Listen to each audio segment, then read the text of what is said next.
Hello, and a big welcome to you all here today for our webinar, Let's Connect, Becoming a Mother is Lovely but Sometimes Lonely. This is an overview of research that informed the 2024's Maternal Mental Health Week campaign. And joining us today, we've guest speakers Niamh Crudden and Roisin O'Donovan, and this is in collaboration with Dublin City South CYPSC. My name is Niamh Clark, and I'm the Community Engagement Manager with the ISPCC Childline. Also joining me on the webinar is Emma Riley, Child Health Programme Development Officer with the HSE, and Niamh Crudden, also from HSE, Co-Chair of the Perinatal Infant and Early Childhood Mental Health Working Group, and Roisin O'Donovan from the RCSI, who conducted the research on experiences of women in the perinatal period. We're delighted to have you all here today with us. Thanks for taking the time out and being with us here this lunchtime. In a moment, we'll talk a little bit more about the ISPCC services and programmes on offer before I hand over to Emma, Niamh and Roisin. So first of all, just a little bit of housekeeping. You may have noticed that all participants have been automatically placed on mute with your cameras off. We will have a Q&A session at the end, so if you have questions during the webinar, you can send them in using the Q&A feature, and we'll try to get to as many of them as possible. If we don't answer your questions today, please feel free to contact us afterwards for more information, and all contact details will be shown at the end of today's webinar. Just a reminder to everybody that this webinar is being recorded and it will be made available on ISPCC digital platforms. So just a little bit more about ISPCC services and programme offering. First of all, we have our Childline listening service, which is our 24-hour, 7-day-a-week service available to all children and young people up to and including the ages of 18 years of age. And this is done through our phone or our online chat services.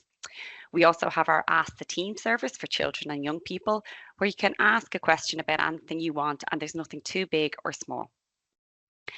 We have our Childline Therapeutic Support Services, and this provides young people and families with therapeutic support, and we can meet children and young people where they're most comfortable meeting with us, whether that's online, at home, at a local community centre or their school. And we have various, this service is on offer in various locations around the country, so you do need to link in with your the local office to see do we have that offering.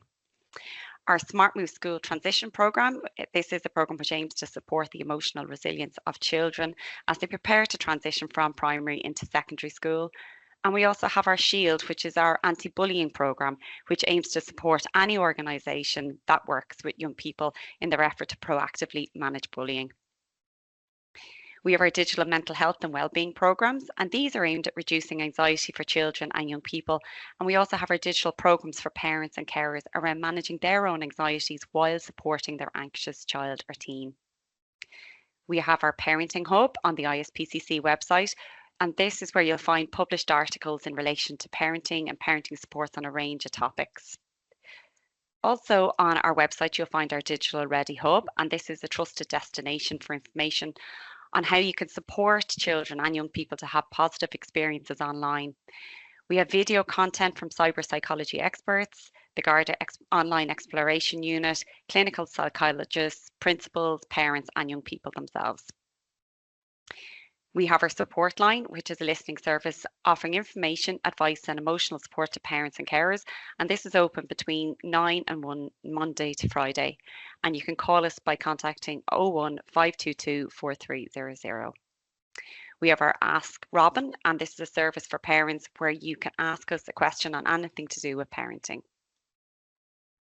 And finally, we're delighted to say that Vodafone Ireland Foundation has partnered with DCU Anti-Bullying Centre and Childline by ISPCC to develop and launch Tozy. And this is a new app aimed at creating a safer, more positive online space for young people. The app is free and available to download on mobile phones in Ireland. And the aim of the Tozy app is to educate, empower and support young people with the tools and advice they need to have more positive online experiences. And this is delivered through engaging features within the app. For more information on any of our services, please log on to www.ispcc.ie. I'm now going to hand you over to Emma, who will tell you a little bit more about today's speakers and the events that have been taking place over this week and tomorrow as well. So thank you, Emma. Thank you so much for that introduction.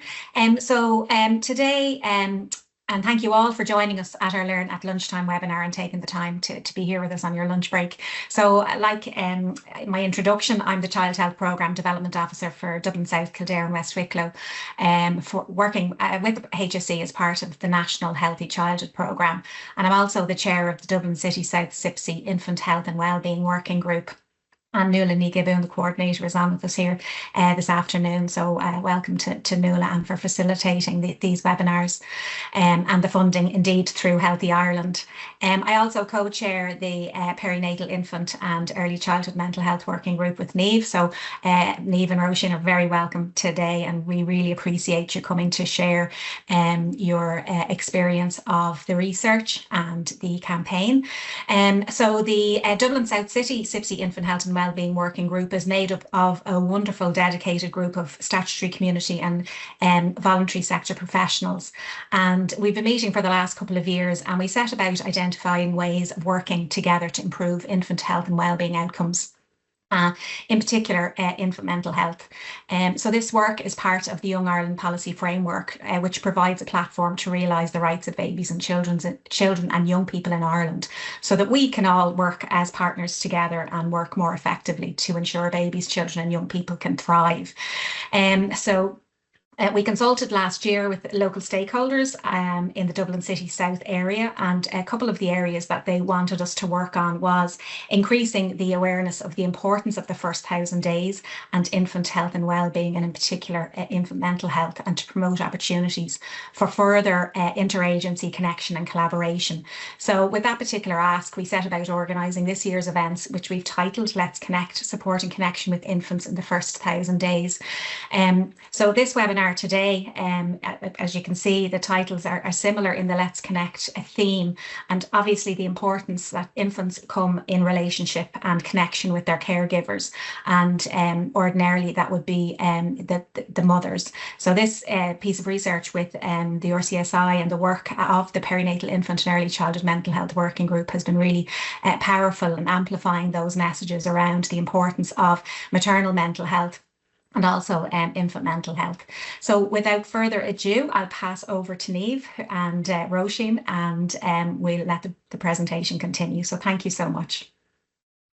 Thanks so much, Emma, and thanks to Siobhan and Niamh from the ISPCC and to Nuala Nigaboon from the CYPSC for having us here today.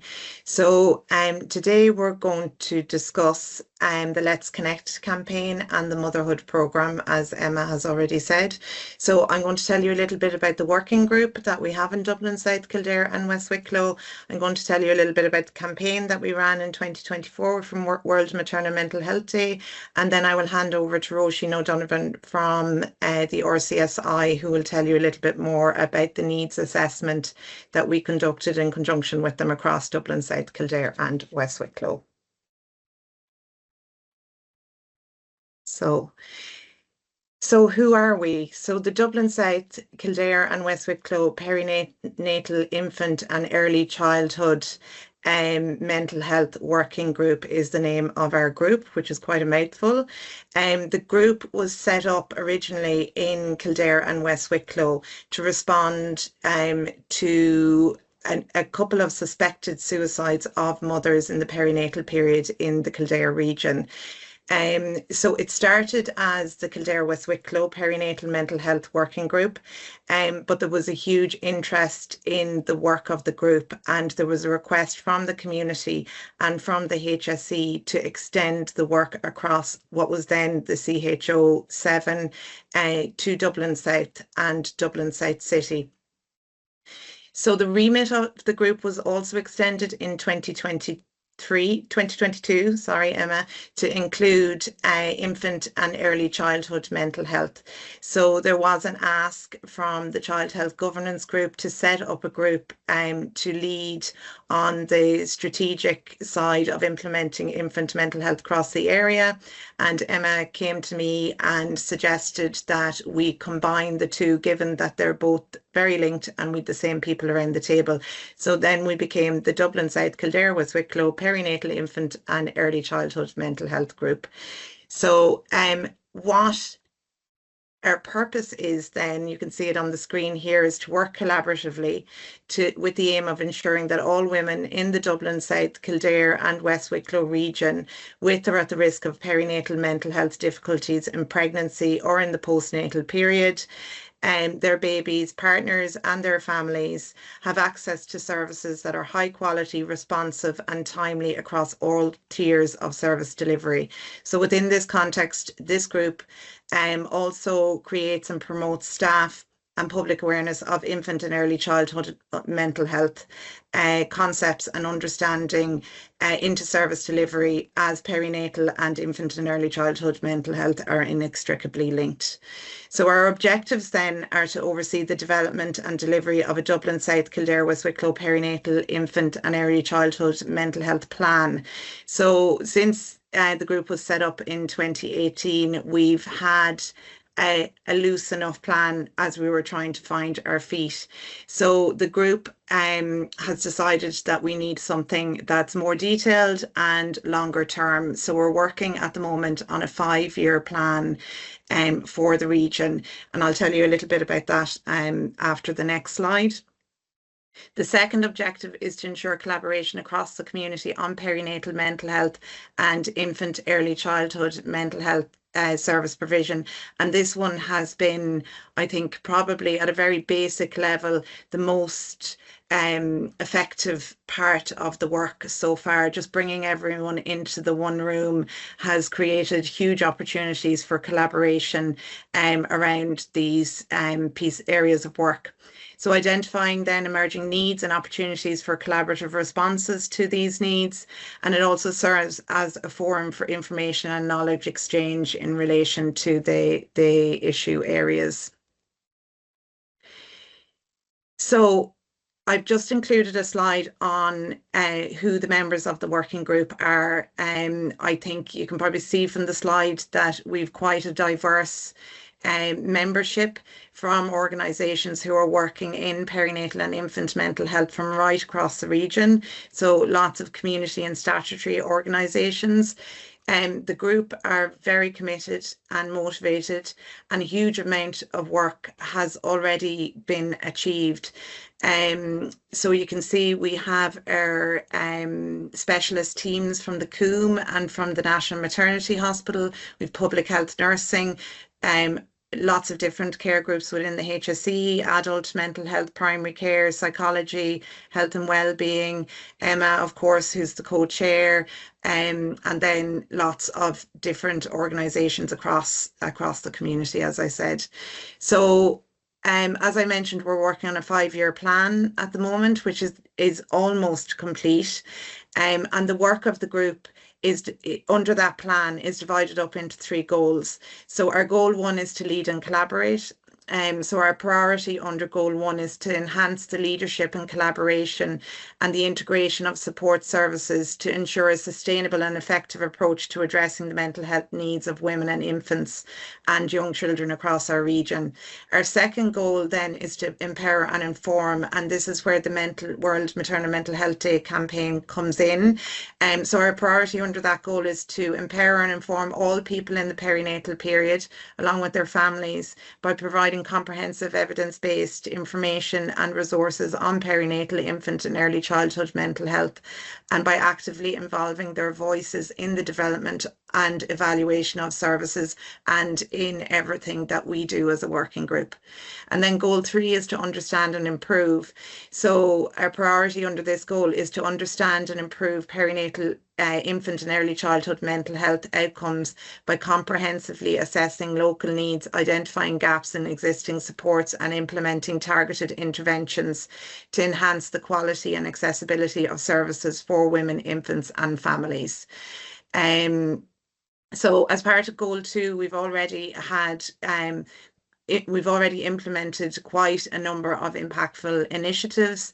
This includes the development of Ireland's very first perinatal mental health workbook. This workbook is provided to women through all of our public health nursing services across the region and through our maternity hospitals as well. And it's really a workbook to centre women in their own healthcare and to encourage women to plan around their wellbeing needs for after their baby is born. Then we launched the Her Shoes initiative, which is a series of recovery story videos that we developed with women who have experience of perinatal difficulties and with professionals. We've also delivered educational webinars for professionals on perinatal mental health, and we've hosted many workshops for individuals in the perinatal period to promote wellbeing. And then, of course, coordinating an annual World Maternal Mental Health Day campaign, which I'm going to talk about now. So World Maternal Mental Health Day is the first Wednesday of May every year. So it's marked across the world, and in the UK they mark a Perinatal Mental Health Week with a week of themed events. So our main day that we mark is the first Wednesday of May, but we do events across the week as well. World Maternal Mental Health Day then, so what is it? It's an international campaign dedicated to talking about mental health problems during pregnancy and up to 1 year, during and up to 1 year after pregnancy. It's also about raising public awareness and professional awareness of maternal mental health difficulties, advocating for women affected, changing attitudes and empowering women and their families by helping them to access the information, care and support they need to recover. So every year for the last several years then we have led a campaign across the Dublin South, Kildare and West Wicklow regions. So in 2001 we had the Her Shoes campaign, which part of that was the recovery video series that we made with women and with professionals. In 2002 and 2003 we led on the 1 in 5 campaign, so trying to raise awareness of the prevalence of perinatal mental health. And that it can affect up to 1 in 5 women. And in 2024, we launched a new campaign called the Let's Connect campaign. So back in 2023, we linked with the RCSI around a needs assessment for a piece of work that they were doing to develop a wellbeing app, which Roisin will tell you more about this in the second half of the presentation. That needs assessment was conducted in 2023, and 77% of the respondents to the needs assessment reported that they felt lonely sometimes, often or always. So quite a high figure, and I suppose really just confirmed what we already knew, that a lot of women across our area felt isolated during the perinatal period. So in that campaign for 2024, we chose to respond to this, and we picked loneliness as our theme. So the objectives of our 2024 campaign then, so what did we want to achieve? We wanted to encourage people in the perinatal period and professionals to talk, to connect and to empower women in the perinatal period to look after their mental health. So to talk, to encourage conversations about maternal mental health and the loneliness that can be experienced after a baby, and in the process reducing stigma. To connect, to make connections with new mothers in our communities and help combat loneliness, and then to empower with information. So then we also had 3 key messages, or our calls to action. So what did we want people to do or to know? So our first message was becoming a mother can be lovely but lonely. So we wanted people to know, we wanted professionals, women and people connected to women in the perinatal period, and the community itself to know that a lot of women across our region do feel lonely in this period. Our second message was let's connect, and this was really a call to action to women themselves to connect with other women, so to proactively get out there and engage with groups or other members of the community, and also really a call to the community to check in with women who have had babies There's also there's often this kind of idea that women have their babies and they're okay and they're thriving and we don't want to interrupt them. But really what we're hearing from women is that they need that connection on a daily basis. So really to draw attention to that, and then help is available, so that there are supports and services that can help. And we were also promoting the motherhood programme.ie, again, which Roisin is going to talk about in a few minutes. This was also a response to the needs assessment, and we co-created this with the RCSI, who led on the co-creation, and she'll tell you a little bit more about that. So what did we do? So we developed a number of assets. So the first was a partner pack. So the partner pack is a list of instructions, if you like, that we send out with all of our other assets, which I'll go through in a minute, to inform the community about the campaign and ask the community to get involved. So we had information in the partner pack about the theme, about what World Maternal Mental Health Day is, our objectives, key messages, and then crucially the call to action for the community. So what we were asking them to do to help spread the campaign. So our social media assets then, so we developed social media posts that were suitable across lots of different platforms and provided those to the community. We also developed posters that were placed in our maternity hospitals and across all of our HSE services and community services across the region. We also developed postcards. So on the back, we handed these out to anywhere that mothers, new mothers, or women in the perinatal period would be. So we sent them out to businesses across the area. They were sent out through organisations working with women or not working directly with women, but might engage with them, and through our HSE services and through our maternity services as well. And on the postcard, we had a nice message to women. And then on the back, we asked people to take a photograph of the front of the postcard, which had all of our campaign messages, and to share it to social media. And then finally, we had our ribbon cards, which I don't know if you can see. So we had this card with two ribbons punched through the top.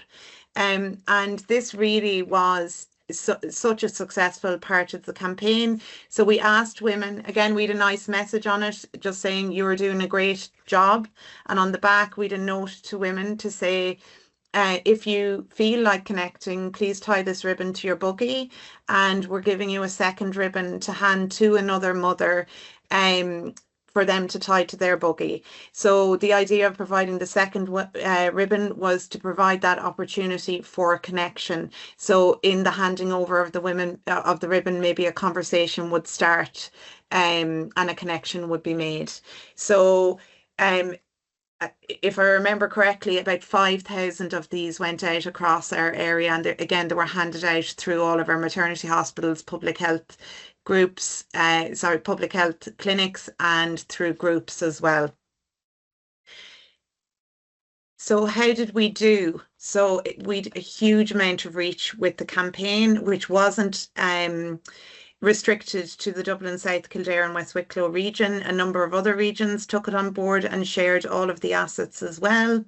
As you can see there, we had quite a number of organisations across the region share pictures of events that they had and of the social media assets and various other parts of the campaign. We also got a good bit of media attention, so we also put out a press release. So we had an article in the Irish Examiner, and we were on KFM as well. And just overall, there was huge engagement across the community from community organisations and from businesses in the region.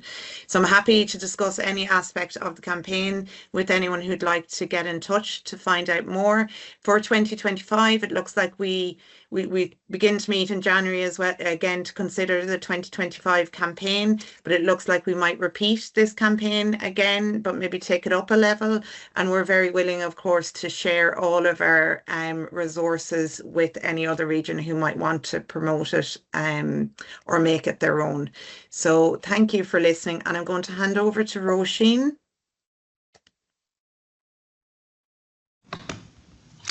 Yeah, hi, thank you, Niamh. Thanks, Roisin. You have control over the slides there, do you? Great. So yeah, I'm just going to talk a bit about the research that was behind the campaign and the background to that. So the research that we were doing is based on previous research out there, which shows the massive change that motherhood brings for women, both physical changes and emotional change. And the figure that we often refer to is the one shared by the World Health Organization, which is that 1 in 5 women experience a mental health condition during the perinatal period. So from pregnancy all the way through to when their baby is 1 year old. And the impact of this perinatal well-being extends beyond the woman herself and impacts their families and their babies. So it's something that is really important that we start to address and raise awareness of. I can change it, yeah. So our goal was to address the gap in wellbeing supports that's out there for women who are pregnant and in the postpartum period by co-designing an educational program that is tailored to their needs. So the educational program we had is shared in the motherhood website that I'll show you in a minute. But it was important that what we developed for them was actually tailored and would fit in with what their needs were. So because of that, we started with a needs assessment, and we conducted the needs assessment across the Dublin South, Kildare and West Wicklow areas. We collected 94 surveys, and we conducted 3 interviews with pregnant and postpartum women and another 3 with professionals who work with women during the perinatal period and who work in the area of health and well-being. So based on that data, the initial needs assessment, this is just an overview. We got some really great detailed results, particularly from those interviews that we did. But from the survey, we found that the women who took part had suboptimal well-being. So that was measured with the PERMA profiler, which just outlines standard well-being for people, but we used it here for the perinatal period, and just a lower than average and lower than what you'd like to see for someone who has good well-being. And then in the survey, people reported that, again, over 66% not getting enough sleep, 71% weren't getting enough exercise, and then we found 58% were concerned about their eating habits. So these were all the areas of well-being that we looked at. We wanted to have a holistic look at well-being across all the different areas. But the focus then for the campaign was that we found 77% felt lonely regularly. So I'll talk about that result in a bit more detail. So motherhood, we can see from the results, and we can see from the literature in general, it changes relationships. So the women who took part in our research talked about changes in their relationship with their partner, with their families and their friends, as well as their relationship with themselves and how they saw themselves in the world. A lot of these changes were really positive changes. So people reported closeness with their partner and their family, and having a strong sense of purpose for themselves in their new role as a mother. But it also brings challenges. So things like arguments with the people who are close to you from stress or lack of sleep. And then people also talked about low levels of support because of living further from their family, which is becoming a lot more common in or modern day, that people are living far from their family, be it their family are an hour up the road, 4 hours up the country, or in a different country. So people who didn't live close by their families were more likely to report isolation and loneliness and that lack of support in their community. And then the experiences of isolation, people talked about that isolation often came with new motherhood, and one of the factors there was also being on maternity leave. So a lot of people would have their social connection and their interactions through their work, and suddenly that's gone in maternity leave, and that was a source of isolation for people and feeling disconnected, especially for people who worked remotely, because they wouldn't have that connection in their communities. So a lot of people missing that in the surveys and the interviews that we did. So we found that there's a need for peer support, so finding and maintaining friendships during motherhood. So this was often common for people whose friends maybe had older children, or who hadn't had children yet. They would feel that sense that they had their friends, but they were on such a different life experience at the moment that they still felt that loneliness, and they needed people who had a shared experience of motherhood with them at the time. So a lot of people said that they found connections with other mothers through breastfeeding groups and other mother and baby groups. But another factor here is we found that people who weren't breastfeeding felt more isolated from those groups. So that was one of the things we wanted to share in the campaign, is resources and groups that people can access in their communities. So this is the motherhood program, the website we developed, and the focus of it was to empower parents and enhance well-being. And the website has, you can see up here, different sections to it covering different areas of well-being. And there's two sections that are primarily linked to the loneliness issue that we identified. That is the one on navigating relationships, and then the other one here is connecting with community. And both these sections have educational videos, and they have links with the organizations and groups that are within communities, and maybe where to go to find them within your own community.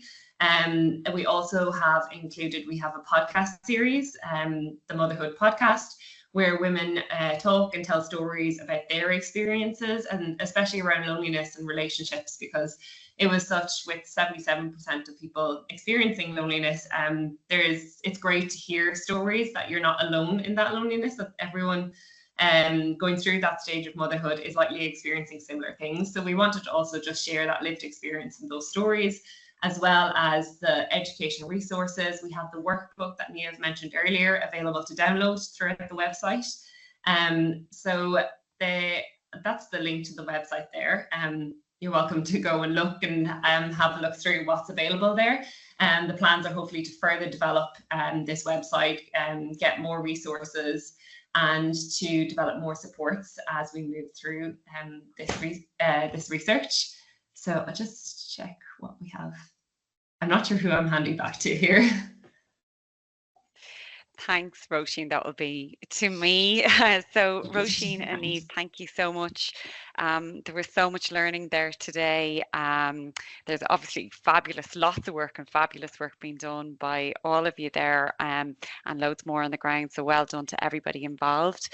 I hope that everybody watching here today and who's come along today has taken away as much as I have. I really love that idea, the workbook and the podcast that you mentioned. I think it's really, really important having tools like that for that period. And I have to admit, I was really taken back myself there listening to you about the 77% of respondents saying that they're feeling quite isolated in this period of time as well. It's a little bit shocking, I have to say, but it just highlights how much we all need to get involved in terms of building our own knowledge around that period of time, and how we need to support people going through that time in their life as well. So I'm just going to move on to do a quick poll, if that's okay, before we move to the Q&A. So Siobhan's going to pop that up there. I know yesterday a couple of people weren't able to answer the poll just because of security issues within their own organisation. If you are able to tick the poll there, please do, but don't worry if you're not able to. So we're just going to go to Q&A, and I'm going to see, do we have any questions in there? So just a reminder to people, if you do have questions for Niamh or Roisin, please do pop it in the Q&A function and we'll go through them now. So just somebody asked there, just said that there's superb resources, and are these available in different languages?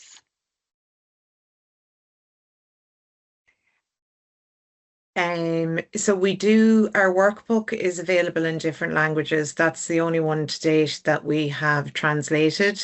So the workbook is the post-birth wellbeing plan, and I can send a link to that if you want to send it out after the webinar. We've translated that into French, Polish, Arabic and Romanian.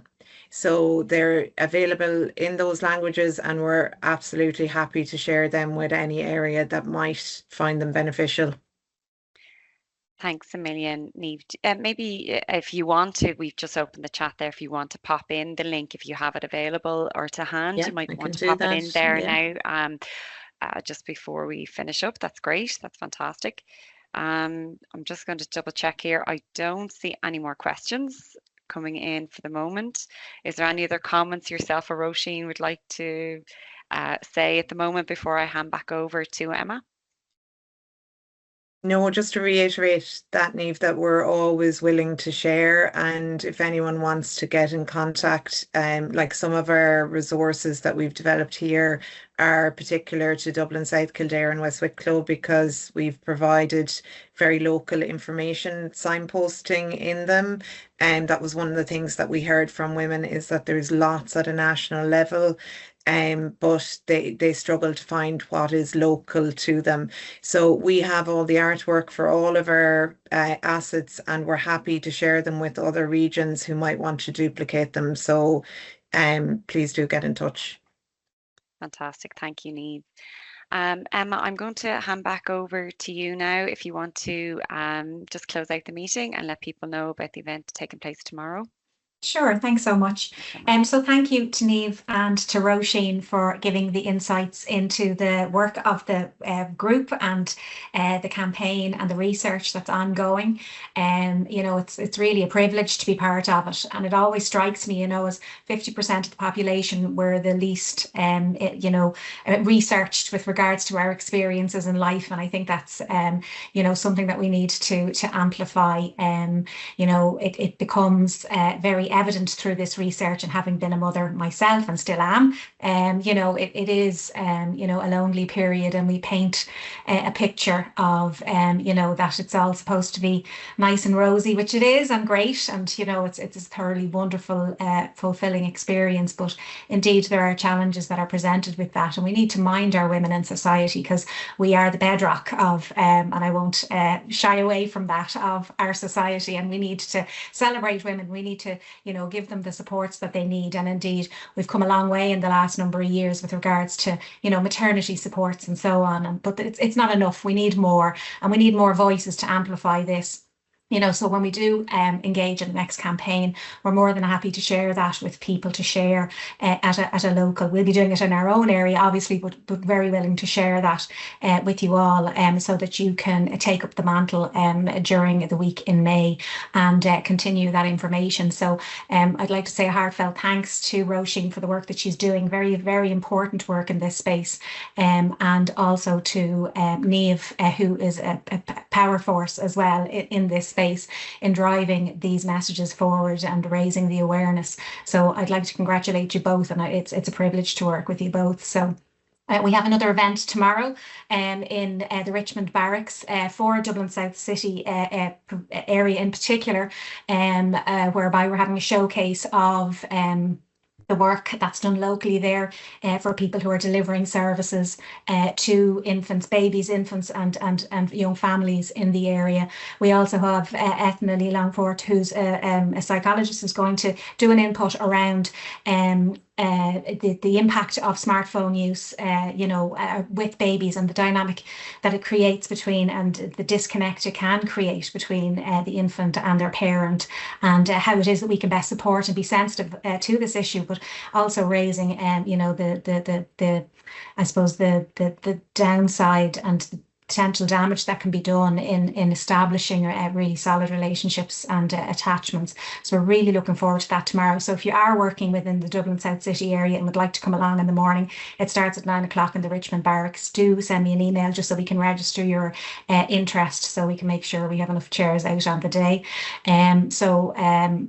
So yeah, so with that, I'd like to, you know, thank all of our presenters over the last number of days. I don't know whether everybody has gotten to see all of the webinars. They are recorded. We will disseminate them afterwards so that you can go back and have a look at them. So hopefully you found them useful, and you'll be able to get some learning from them and be able to use that in your everyday practice moving forward to support and promote, you know, the principles and concepts under infant mental health and wellbeing and maternal mental health and wellbeing. So thank you so much to everybody who's been with us today, and our partners in the ISPCC who've facilitated the webinars so well. So thank you so much. So we're really delighted to have done this. So have a nice lunch break for the rest of it, and hopefully we'll see you again soon in this space.